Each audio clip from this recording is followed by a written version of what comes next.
Le mariage de ma belle-sœur Sarah a eu lieu dans le Connecticut. Sur le lieu de la réception, j'ai découvert que mon siège était le seul à ne pas avoir été préparé. Joey, mon mari, a souri et a dit: Oups, on dirait qu'on a mal compté les sièges. Toute la famille a ricané froidement. Ma poitrine s'est serrée, mais j'ai répondu calmement: Je vois. Je comprends tout maintenant. Puis je me suis retournée et j'ai quitté le lieu de la réception. Le sourire cruel de Joey me hantait. L'humiliation a parcouru mon corps, mais je n'ai pas pleuré. Au lieu de cela, un étrange calme s'est installé en moi. J'ai sorti mon téléphone et ouvert une application. Voyons combien de temps il faudra avant qu'il ne réalise ce que j'ai fait. Je m'appelle Lindsay Ford. Je me suis fait un nom à Boston en tant que planificatrice d'événements à succès. Des fêtes de célébrités haut de gamme aux événements d'entreprises compliqués et aux mariages difficiles. Je suis devenue la planificatrice de référence pour l'élite de la côte, connue pour ma précision et ma créativité. Quand j'avais 27 ans, la famille Ford a remarqué. C'était lors de la fête d'anniversaire de la femme du maire, un événement que j'avais planifié. C'est là que Joey Ford m'a vue au travail.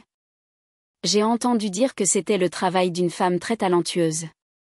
Cette rencontre a conduit à notre fréquentation et finalement, je me suis profondément impliquée avec la famille Ford.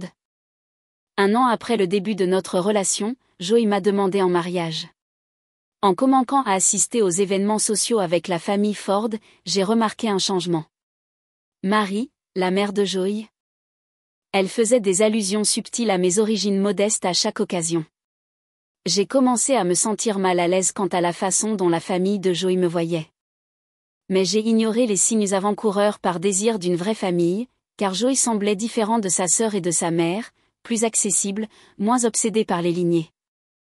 Il semblait sincèrement admirer ma carrière et m'aimer indépendamment de mon milieu. Pour une fille qui ne venait de rien? Peu importe à quel point mes réalisations étaient impressionnantes, peu importe à quel point mes événements étaient réussis, les Ford remettaient toujours en question mes méthodes, ignoraient mes opinions et s'attribuaient mes réalisations. Lors des réunions de famille, mes idées étaient entendues, mais jamais vraiment écoutées. Mon excellence était attribuée au travail acharné. Jamais au talent. Au début, Joey était sympathique face au comportement de Marie. Mais au fil du temps, il a cessé de me défendre. Tout ce qu'il disait était: c'est juste comme ma mère. Ne laisse pas ça t'affecter.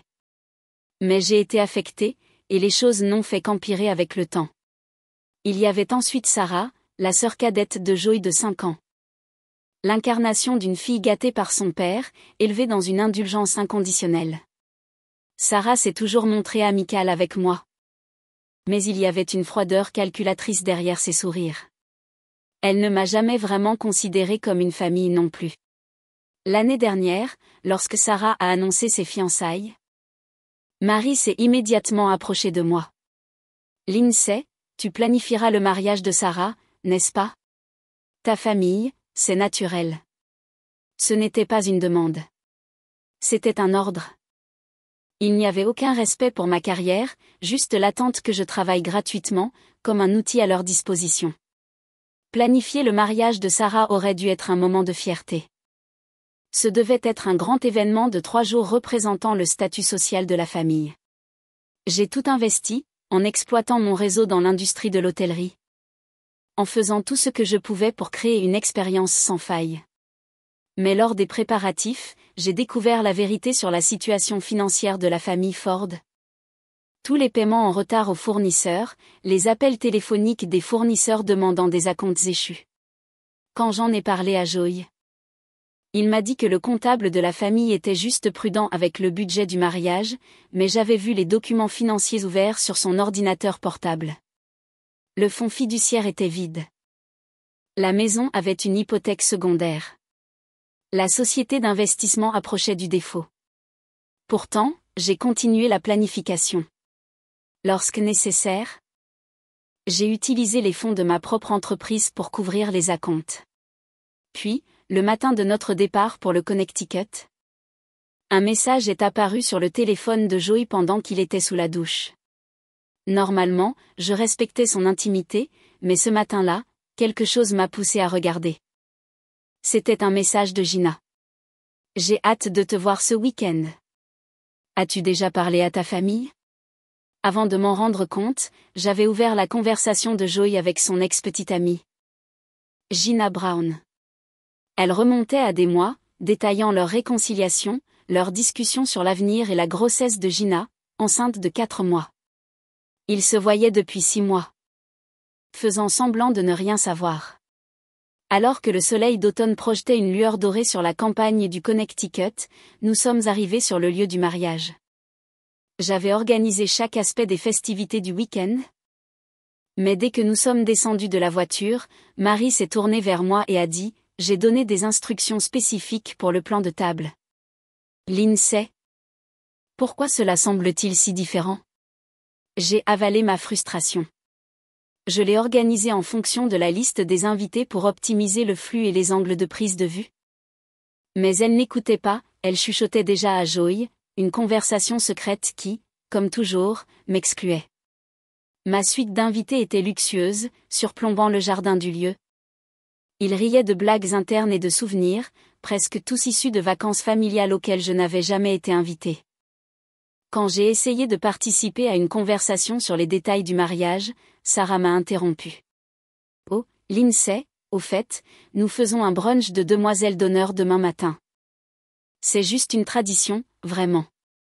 Tu trouverais ça probablement ennuyeux. Peut-être que tu pourrais utiliser ce temps pour revoir la liste de contrôle final des préparatifs. Juste une note griffonnée à la hâte disant qu'il était allé jouer au golf avec son père. Un matin, il est parti tellement à la hâte qu'il a oublié de verrouiller sa mallette. C'était une opportunité que je ne pouvais ignorer. À l'intérieur, j'ai trouvé ce que je redoutais le plus. Confirmation. Des documents de divorce rédigés par l'avocat de la famille Ford. Les documents décrivent une procédure de divorce datant d'1 mois. La division proposée des actifs m'excluait entièrement. Mais la pièce la plus accablante était une note manuscrite détaillant comment orchestrer mon comportement inapproprié lors du mariage de Sarah pour me dépeindre comme une épouse instable et problématique. J'ai pris des photos de chaque page avec mon téléphone, mes mains tremblant. Tout était là, noir sur blanc. Une sortie soigneusement mise en scène de l'épouse inappropriée. J'ai tourné ma fureur vers la constitution d'un dossier. Des relevés bancaires montrant de gros transferts sur le compte personnel de Joey. Supervisant les préparatifs du mariage comme si rien n'avait changé. En réalité, je préparais tranquillement ma contre-attaque juridique. Le matin du mariage de Sarah s'est levé clair et net. J'ai entendu la voix de Marie à travers une porte légèrement ouverte dans la pièce adjacente. Son ton autoritaire était indéniable. Il y aura 4 membres de la famille assis, pas 5 ? A-t-elle dit au téléphone. Je me fiche de ce que le plan initial était. C'est l'arrangement final des sièges. Après une pause, elle a ajouté, la belle-fille n'est pas incluse. C'est une affaire de famille de sang. Je suis sûre que vous comprenez. Il n'est pas nécessaire d'expliquer quoi que ce soit si elle décide de partir. Mon sang s'est glacé. Les pièces du puzzle se sont finalement assemblées. Ce n'était pas une négligence ou un changement de dernière minute. C'était le cœur de leur stratégie. Une humiliation publique conçue pour faire passer mon départ pour ma propre décision. J'ai fermé ma tablette, rassemblé mes documents et suis retourné dans ma chambre. Puis j'ai pris mon téléphone et j'ai lancé un nouveau plan. Si la famille Ford voulait un mariage mémorable, je m'assurerais qu'il soit inoubliable, juste pas de la manière qu'ils avaient prévu. Je suis arrivé à la chapelle principale 1 heure avant les autres invités. La campagne du Connecticut brillait au soleil de fin d'après-midi. J'ai personnellement vérifié chaque détail. Des marque-places gravées aux arrangements floraux préférés de la mariée. Tout est à votre goût, a demandé Miss Ford Patty, la coordonnatrice du lieu. Parfait, ai-je répondu. Sachant que ce serait le dernier événement que je gérerais pour la famille Ford. Malgré tout, ma fierté professionnelle refusait d'accepter moins que l'excellence. De retour dans ma chambre, je me suis changée pour le tailleur bleu marine que j'avais acheté spécifiquement pour ce jour. Avec une précision calme, j'ai appliqué mon maquillage et j'ai regardé dans le miroir. Il ne m'avait pas brisé. Il m'avait aiguisé. La famille Ford avait accepté de se rassembler dans le salon principal avant de se rendre à la chapelle ensemble. Quand je suis arrivée à l'heure, ils attendaient tous. Tu as l'air très professionnel, a dit Lindsay Marie, offrant une poignée de main ferme. Nous attendons juste le photographe. Pendant la courte marche jusqu'à la chapelle, la famille a abordé avec insouciance la réunion qu'ils avaient eue plus tôt dans la matinée. Bien sûr, je n'avais pas été invitée. Ils en discutaient ouvertement devant moi sans la moindre tentative de discrétion. Aux portes de la chapelle, Joy a posé sa main sur mon épaule. Marie est entrée la première et a été accueillie par des applaudissements polis de ses pairs. Un par un, les invités se sont dirigés vers leurs sièges assignés. Chacun placé selon la disposition que j'avais créée. La table familiale officielle. J'ai suivi Joy. En approchant, j'ai réalisé quelque chose d'effroyable. Chaque siège avait été rempli. Il n'y avait plus de place pour moi, aucune réservation, aucune reconnaissance, aucune place dans la famille. Je me suis figée. C'était l'image parfaite de l'exclusion. Quelque chose ne va pas ? A demandé Marie innocemment, juste assez fort pour que tout le monde entende. Il semble y avoir une erreur, ai-je répondu, ma voix beaucoup plus calme que je ne me sentais. Il n'y a pas de siège pour moi à la table familiale. La scène s'est déroulée exactement comme il l'avait chorégraphiée, des regards perplexes, des murmures étouffés, Joy s'avançant, faisant semblant d'être surpris. C'est étrange, a murmuré Sarah, jetant un coup d'œil au plan de table. Joy s'est raclé la gorge. C'est probablement juste une mauvaise communication avec le personnel du lieu. Puis est venue la réplique de Joy, livrée avec une familiarité calculée qui m'a donné un frisson. Il a ri doucement. On a peut-être mal compté. La famille a hoché la tête, pas de façon théâtrale, ce qui aurait été trop évident, mais avec un consensus silencieux partagé entre ceux qui étaient dans le secret. À ce moment-là, tout est devenu d'une clarté limpide. C'était une humiliation délibérée mise en scène dans un lieu public, soigneusement choisi pour éviter toute confrontation. Sarah et son fiancé savourant clairement le spectacle. Et le reste des Ford ? Les gens qui m'appelaient autrefois famille me regardant maintenant avec l'amusement détaché d'investisseurs observant une entreprise en échec. J'aurais pu faire une scène.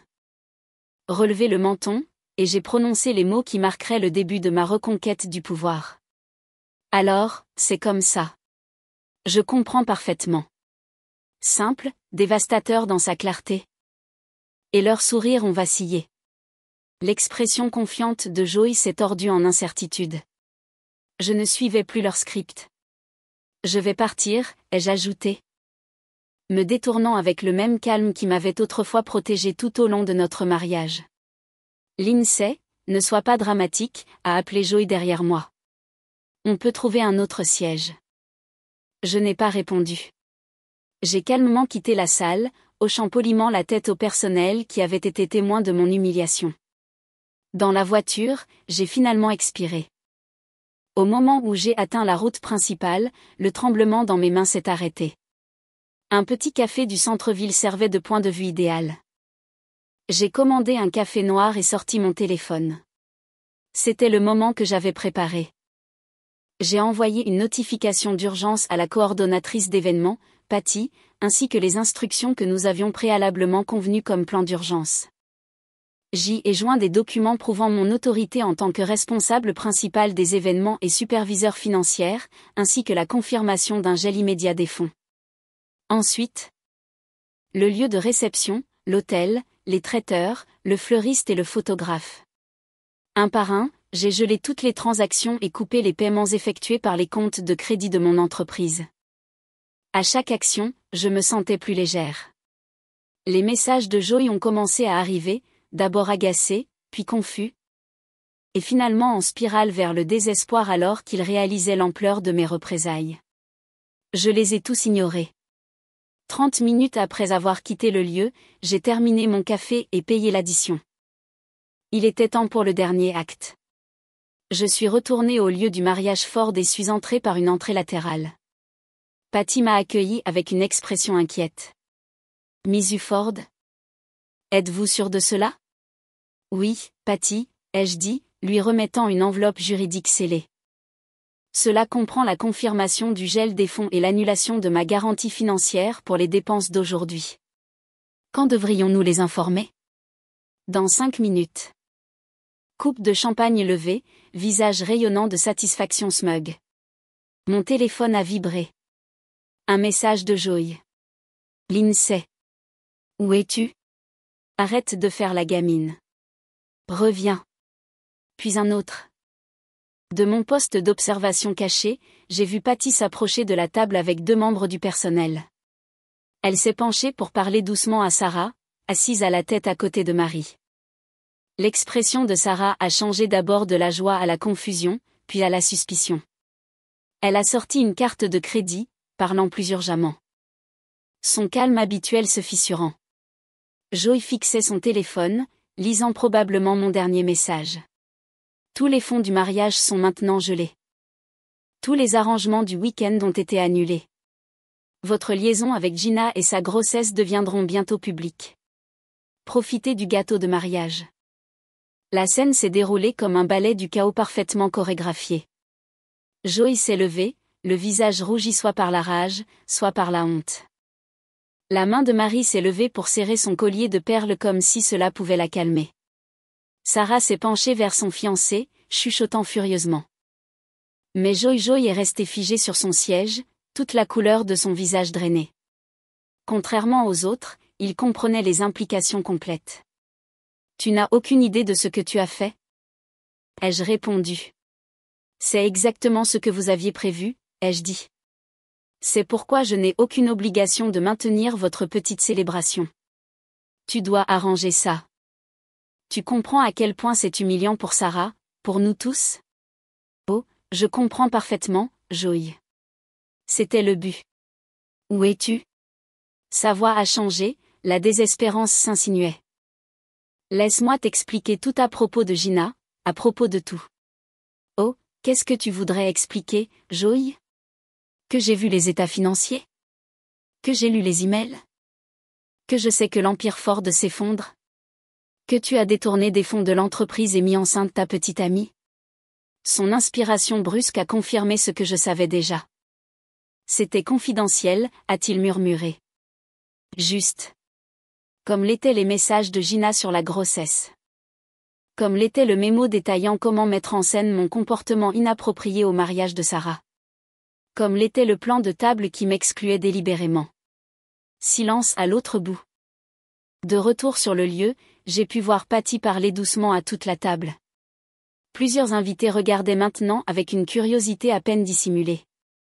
La disgrâce de la famille Ford était devenue un spectacle public, exactement ce qu'ils avaient autrefois prévu pour moi. Lindsay, s'il te plaît, a dit Joy. Sa voix dépouillée de toute autorité antérieure. Tu ne sais pas ce que ça va nous faire. Je sais exactement ce que ça va faire. C'est pourquoi je l'ai fait. On peut arranger ça. Reviens juste. Non, Joy. Je ne pense pas que nous le puissions. J'ai terminé l'appel et je suis sorti de ma cachette. Il était temps pour ma dernière apparition en tant que Ford.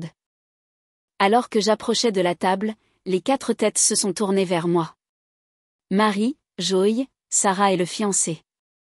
Leur visage était un mélange de choc, de colère, de peur et d'incrédulité. Marie a parlé la première, sa voix tremblant de fureur. Comment oses-tu gâcher le mariage de Sarah? J'ai souri, ressentant un détachement étrange et calme. J'ai appris des meilleurs, Marie. C'est scandaleux. Tu n'avais pas le droit. J'avais tous les droits, ai-je coupé.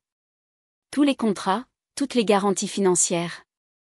Tous les accords avec les fournisseurs étaient sous mon nom ou celui de mon entreprise. Tout ce que j'ai fait, c'est appliquer les termes. Tu vas regretter ça, a craché Sarah. En croisant le regard de Joy. C'est là que tu te trompes, ai-je dit, verrouillant mon regard avec Joy. J'ai toutes les copies, les fonds détournés, les transferts cachés. Leurs visages ont perdu toute couleur alors que la réalité s'installait. Et à ce moment-là, je n'ai ressenti aucune victoire, aucune validation. Seulement un sentiment profond de libération. Alors que je tournais le dos à la famille Ford pour la dernière fois, j'ai quitté le Connecticut le lendemain matin, prenant un vol en première classe pour retourner à Boston. Derrière moi, j'ai laissé une famille en chute libre, leur héritage soigneusement construit s'effondrant en temps réel. J'ai consulté mes collègues de l'industrie hôtelière. J'ai appris plus tard que les Ford avaient dû mettre le bracelet Cartier de Marie en garantie pour couvrir les frais du mariage jusqu'à ce que les virements arrivent. Dès le matin, le mot s'était déjà propagé dans les cercles financiers du Connecticut. La prestigieuse famille Ford était en difficulté financière. Mon téléphone a inondé de messages, certains menaçants, d'autres suppliants. Joy, c'est une question de divorce. Nos avocats vous contacteront. Le message de ma mère était le plus vicieux. Tu as toujours été une étrangère. Qui racontait la véritable histoire d'une famille en chute libre. Tu n'as aucune idée de ce que tu as fait. Ma mère a eu une légère crise cardiaque. Des personnes clés de l'industrie ont tout vu. Tu te rends compte de ce que cela signifie pour notre réputation? S'il te plaît, Lindsay, j'ai besoin de te parler. Je n'ai répondu à aucun des messages. Au lieu de cela, j'ai transféré tous les documents financiers que j'avais collectés au service juridique de mon entreprise événementielle avec des instructions claires pour les conserver en sécurité jusqu'à ce qu'il soit nécessaire. Quand je suis rentré à mon appartement à Boston, j'ai engagé un service de documents juridiques pour commencer la procédure formelle de séparation des biens. J'ai pris seulement ce qui m'appartenait indéniablement. Mes livres d'hôtellerie, mon diplôme, mes prix professionnels, tout le reste, cadeau de la famille. Tout ce qui était lié à mon mariage. L'article citait des manquements financiers et des enquêtes en cours de la part de la commission financière. Ce n'est pas une tactique de négociation, Joy. C'est permanent. Il s'est assis sans y être invité, passant une main dans ses cheveux en désordre. La commission financière enquête sur l'entreprise de mon père. 2 de nos associés se sont retirés. Ma mère a dû démissionner du conseil d'administration caritatif. Cela ressemble à un problème Ford, ai-je dit. Pas le mien. Ai-je dit, me permettant un petit sourire. Sa composure s'est complètement brisée. Joy s'est affalée sur la chaise de bureau, la tête dans les mains. Je n'ai jamais voulu que ça se termine comme ça. Qu'est-ce que tu voulais, Joy? Épouser ma carrière de planificatrice d'événements? M'utiliser pour gérer les finances de ta famille pendant que tu mettais ta petite amie enceinte? Ce n'était pas comme ça au début, a-t-il dit calmement. Je t'aimais, mais pas assez pour affronter ta famille. Pas assez pour être honnête à propos de ta liaison et de la grossesse de Gina. Un lourd silence s'est installé entre nous. Dehors, la pluie a commencé à tapoter doucement contre les fenêtres de mon entreprise événementielle, plus petite que le domaine Ford, mais la mienne. Payée par une carrière que j'avais construite sans argent Ford, sans connexion Ford. Je te donnerai tout ce que tu veux, Joy, a-t-il dit finalement. Donne-moi juste les documents et signe un accord de non-divulgation. Et c'est là que j'ai réalisé, après 5 ans, il ne me comprenait toujours pas. Il pensait toujours que je pouvais être acheté. Je ne veux pas de ton argent, Joy. Je veux mon indépendance. Je veux que la vérité compte. Je me suis levé, signalant que la conversation était terminée. Les documents restent avec mon équipe juridique à moins que vous n'essayiez de me faire tomber avec vous. C'est entre toi et ta conscience. J'espère que tu deviendras un homme meilleur que tu n'as été un mari. Après son départ, je me suis tenue à la fenêtre, regardant la pluie tomber plus fort. Le scandale s'est déroulé au cours des semaines suivantes. Le Connecticut Business Tribune a publié un article plus détaillé sur les manquements financiers du Ford Investment Group. 6 mois plus tard, tout était fini. Joy a été définitivement interdit de l'industrie par la commission financière. Ford Investment Group a fermé ses portes. Leur manoir du Connecticut a été saisi par les créanciers. Marie a été forcée d'emménager dans un appartement modeste. La relation de Joy et Gina s'est terminée avant la naissance du bébé. Il a quitté l'État seul. La famille Ford, autrefois prestigieuse, s'était complètement effondrée. Leur nom n'était plus murmuré dans les cercles sociaux de la côte. Et pourtant, mon entreprise prospérait. Malgré le scandale, peut-être à cause de lui, ma réputation s'est envolée. Les clients qui remettaient autrefois en question mes antécédents louaient maintenant mon intégrité et ma transparence. L'histoire qui s'est répandue n'était pas celle d'une épouse ingrate. J'étais heureuse. Pas malgré avoir été rejetée par leur famille, mais à cause de cela. La famille Ford avait essayé de me faire sentir redevable. De me faire passer pour une hôte de bas de page dans leur grand héritage, mais au lieu de cela, ils m'avaient involontairement libérée pour que je puisse retrouver ma valeur. En perdant ce que je pensais vouloir, j'ai trouvé ce dont j'avais vraiment besoin. Pas l'acceptation d'une famille déterminée à m'exclure, mais le courage de choisir un chemin construit sur mon propre mérite. Et en levant mon porte-document vers le coucher de soleil toscan, j'ai fait un signe silencieux de remerciement au siège vide. Celui qui m'avait montré exactement où j'appartenais.